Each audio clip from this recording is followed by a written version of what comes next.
নাফসিহি আন তামুতা, আং মানে যে তামুতা মৃত্যুবরণ করবে, ইল্লা বিইজনিল্লাহ, ইল্লা মানে ব্যতীত, ইল্লা মানে ছাড়া, বিইজনিল্লাহ মানে হুকুম, আল্লাহর হুকুম ছাড়া, আল্লাহর হুকুম ব্যতীত কোনো নাফস মৃত্যুবরণ করতে পারে না।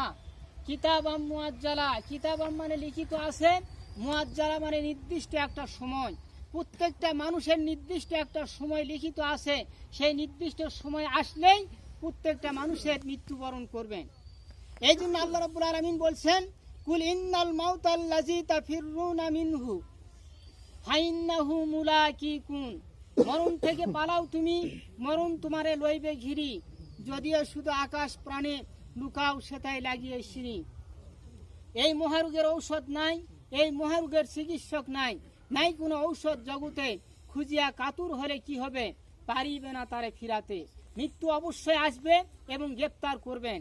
সেই জন্য এই মৃত্যুর হাত থেকে বাঁচার জন্য আল্লাহ রাব্বুল আলামিন এই পৃথিবীতে আমাদেরকে ইবাদত করার জন্য পাঠাইছেন।